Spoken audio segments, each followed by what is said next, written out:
اور اللہ تعالیٰ جانتے ہیں اور تم نہیں جانتے. اللہ تعالیٰ کو سب معلوم ہے. اور مائیں اپنے بچوں کو 2 سال کامل دودھ پلایا کرے. دیکھو یہاں پر پیج نمبر یاد کرو اور سورہ بقرہ میں لکھا ہوا ہے ماں اپنے بچوں کو کتنا سال دینا؟ 2 سال کامل دودھ پلایا کرے. یہ عدت اس کے لیے ہے جو شیر خور کی تکمیل کرنا چاہیے، اور جس کا بچہ ہے یعنی باپ اس کے ذمہ ہے ان ماں کا کھانا اور کپڑا قاعدے کے موافق دے دینا. اس بچے کا اس ماں کو، اس مرد کا حق ہے جو وہ طاقت رکھتا ہے اتنا.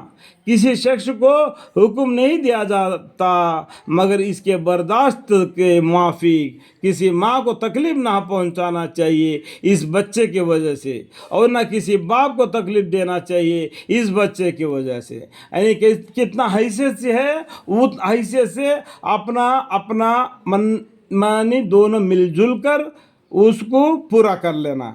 یہ نہیں بولنا کہ مرد مانے کو تکلیف پہنچانے کے لیے اتنا چاہیے، اور عورت کو تکلیف نہیں دینا چاہیے کہ بالکل کنجوسی کر کے، یعنی بچے کو ماں کو ہو. یہ دونوں پر ضرور ہے. اور مثلا اس کے یعنی طریقہ مذکورہ کے اس کے ذمہ جو وارث ہے، پھر اگر دونوں دودھ چھڑانا چاہیے اس بچے کا، دونوں دودھ چھڑانا چاہتے تو اپنی رضامندی اور مشورہ سے تو دونوں پر کسی قسم کا گناہ نہیں. دونوں میاں بیوی اس بچے کو دودھ چھڑانا چاہتے ہیں، دونوں مل کر مشورہ کر لیا تو کوئی گناہ نہیں.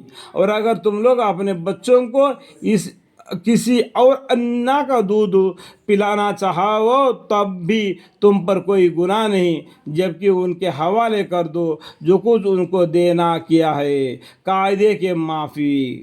جو وہ دودھ پلاتی ہے تمہارے بچے کو، جو مقرر کیا ہے اتنا پیسہ دینا ہے اتنا پیسہ دینا ہے، وہ اس کو قاعدے کے معافی دے دو، اور آپ کے بچے کو پرورش کرے. اور حق تعالیٰ سے اللہ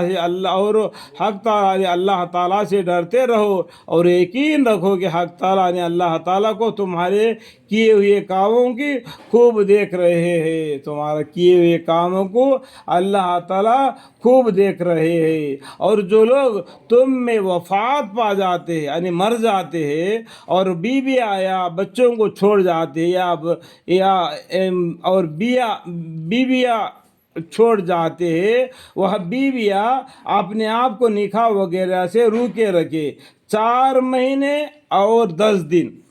دیکھو جس عورت کا مرد مر جاوے تو اس کے لیے اللہ کی طرف سے یہ حکم ہے. اور جو لوگ تم میں وفات پا جاتے ہیں یعنی مر جاتے ہیں اور بیویاں چھوڑ جاتے ہیں، وہ بیویاں اپنے آپ کو نکاح وغیرہ سے روکے رکھے 4 مہینے اور 10 دن.